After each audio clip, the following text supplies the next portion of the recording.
नमस्कार प्रिय विद्यार्थियों, प्रायोगिक प्राणी शास्त्र के अंतर्गत आज हम स्लाइड स्थायी अभिरंजित स्लाइडों का अध्ययन करेंगे। स्थायी अभिरंजित स्लाइडों के अध्ययन के अंतर्गत एक लार्वा है miracidium larva. Miracidium larva Fasciola hepatica का लार्वा होता है। इसकी चित्र और डायग्राम इस प्रकार से होता है। मीरासीडियम लार्वा को यदि आप देखेंगे तो इस मीरासीडियम लार्वे में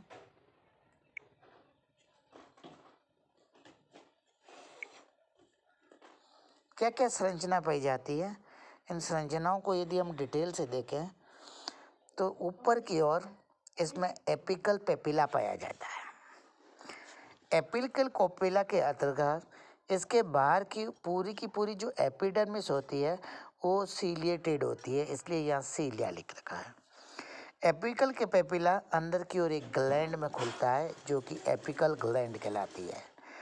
एपिकल ग्लैंड के दोनों पार्श्वों में पेनिट्रेशन ग्लैंड्स पाई जाती है और इनकी संख्या 2 होती है। इन्हीं के ठीक पीछे ब्रेन पाया जाता है और ब्रेन में 2 आई स्पॉट्स होते हैं। पीछे के शरीर में इसमें जर्म सेल्स पाई जाती है। इसके अलावा उत्सर्जन के लिए इनमें फ्लेम सेल्स पाई जाती है। फ्लेम सेल्स एक्सक्रीटरी डक्ट के माध्यम से एक्सक्रीटरी पोर के द्वारा बाहर की ओर खुलती है। जो सीलेटेड एपिडर्मिस है उसके नीचे की सेल्स एपिडर्मल सेल्स कहलाती है और उसके नीचे मसल लेयर पाई जाती है।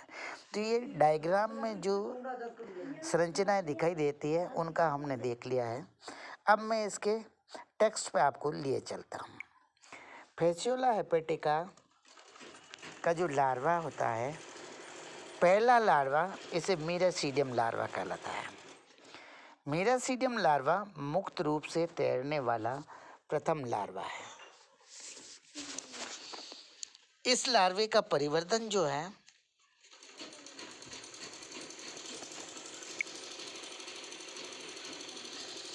पच्चीस से 30 डिग्री सेंटीग्रेड ताप पर 8 से 9 दिन में हो जाता है। बनने के बाद में जिस लार्वे का जो कवच होता है उस कवच को यह तोड़ करके बाहर की ओर निकल जाता है और स्वतंत्र रूप से जीवन बिताने लगता है। इसका शरीर इतना छोटा होता है कि हम आँखों से इसे नहीं देख सकते हैं। इसे देखने के लिए सूक्ष्मदर्शी की आवश्यकता होती है, इसलिए यह सूक्ष्मदर्शी लार्वा है। शरीर इसका शंकु के समान होता है। ऊपर से नीचे की ओर यानी कि डोर्सो वेंट्रली यह फ्लैटेंड होता है। इसके शरीर के बाहर की ओर एपिथेलियम पाई जाती है जिस पर सीलिया उपस्थित होते हैं, इसलिए सीलिएटेड एक्टोडर्मल प्लेट्स जो होती है इसको शरीर को आवृत किए रहती है। यदि इन प्लेट्स की संख्या हम देखें, प्लेट की पहली और दूसरी पंक्ति में 6 प्लेटें होती है। तीसरी, चौथी और पांचवी में क्रम से 3, 4 और 2 प्लेटें होती है। यानी कि तीसरी में 3, चौथी में 4 और पांचवी में 2 ही प्लेटें होती है। इस प्रकार 5 पंक्तियों में कुल 2 + 3 + 4 + 6 + 6, 6 और 6 12 और 4 16 और 3 19 और 2 21, टोटल जो है इसके शरीर में 21 प्लेटें पाई जाती है या 21 एपिडर्मल प्लेट्स होती हैं जो इसके शरीर को आवृत किए रहती है। इसका अगला सिरा एक शंकु के समान अंकुरक या पेपिले के रूप में निकला हुआ होता है। ये शंकु के समान अंकुरक या एपिकल पेपिला जो होता है पेनिट्रेशन या बेधक का कार्य करता है। ये इंटरमीडिएट और सेकेंडरी होस्ट जिसे गोंगा कहते हैं उसके कोमल भाग के संपर्क में आने पर उसके भीतर घुसने के लिए इस एपिकल पेपिला का प्रयोग करता है। इसके नीचे इसकी बॉडी वाल पाई जाती है। बॉडी वाल में मुख्यतः मसल लेयर्स होती है जिसमें ग्लैंडुलर एपिथेलियम होती है और ग्लैंडुलर एपिथेलियम के अलावा कोमल द्रव पदार्थ से भरी हुई मेसेनकाइमल कोशिकाएं होती है। मेसेनकाइमल जो कोशिकाओं से इसके अंदर की कैविटी भरी हुई होती है, उसी कैविटी के अंतर्गत इंटरनल ऑर्गन्स पाए जाते हैं। भीतर की ओर एक बहुकेंद्रक युक्त ग्लैंड पाई जाती है, एपिकल पेपिला के बिल्कुल पीछे की ओर स्थित होती है। इसको एपिकल ग्लैंड्स कहते हैं। इसके अलावा 2 से 7 इसमें पेनिट्रेशन ग्लैंड्स पाई जाती है। ब्रेन होता है, 2 आई स्पॉट होते हैं, जर्म सेल्स या जर्म बॉल्स होते हैं और एक्सक्रीशन के लिए इसमें फ्लेम सेल्स पाई जाती है। जो एपिकल ग्लैंड्स होती है वे सामान्यतः निष्क्रिय रहती है, किंतु आधार नाल की भांति यह जानी जाती है। एपिकल ग्लैंड निष्क्रिय रहती है और इसे आहार नाल की भांति जाना जाता है, किंतु पेनिट्रेशन ग्लैंड्स में एक ऐसा तरल पदार्थ भरा हुआ होता है जो इंटरमीडिएट होस्ट यानी कि घोंघा के जो कोमल ऊतक होता है, उन ऊतकों को गला देने वाला पदार्थ इसमें होता है। ऊतकों को गलाकर ही ये घोंघे के शरीर के अंदर प्रवेश करता है या प्रवेश करने में सहायक होती है। जब भी यह प्रवेश करता है तो इसकी ऊपर की एपिडर्मल प्लेट्स का जो स्तर होता है उसको यह बाहर की ओर छोड़ देता है।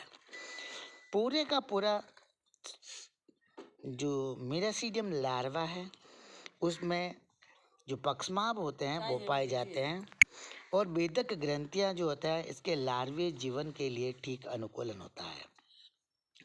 मेरासीडियम लार्वा जल के भीतर जो उपयुक्त इंटरमीडिएट होस्ट होते हैं उनको ढूंढता रहता है। ये जल्दबाजी में तैरता है कि कोई न कोई इंटरमीडिएट होस्ट मिल जाए। इन इंटरमीडिएट होस्ट्स में मुख्यतः मोलस्क्स और उसके भी गैस्ट्रोपोड्स पाए जाते हैं। इन गैस्ट्रोपोड्स का नाम है लिम्निया ट्रेंकेट्यूला, बुलिनस और प्लेनोर्बिस। जब किसी इन तीनों में से किसी एक अंतस्थ या मध्यस्थ परपोषी के संपर्क में आता है, संपर्क में ही नहीं, इस मध्यस्थ परपोषी के कोमल ऊतकों के संपर्क में आता है तो ये उसमें घुस जाने का प्रयास करता है और उसमें घुस जाता है।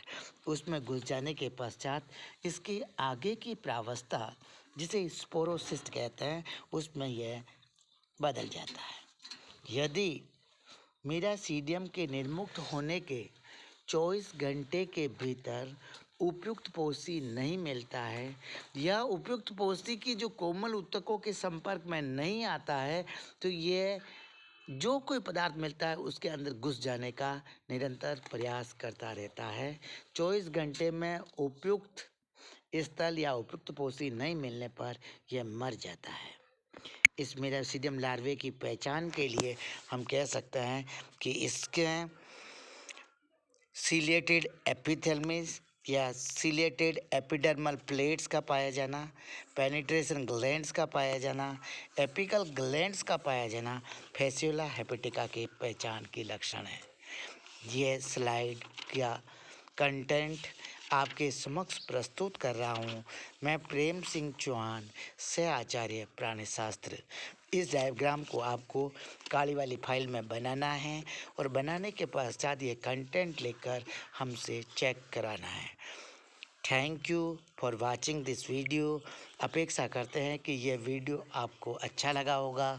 वीडियो को वॉच, शेयर, सब्सक्राइब और लाइक करना नहीं भूलें और बेल आइकन दबाने बेल आइकन दबाने नहीं भूलें, क्योंकि बेल आइकन दबाएंगे तो हमारे आने वाले वीडियोस या फोर्थ कमिंग वीडियोस आपको सबसे पहले प्राप्त होंगे।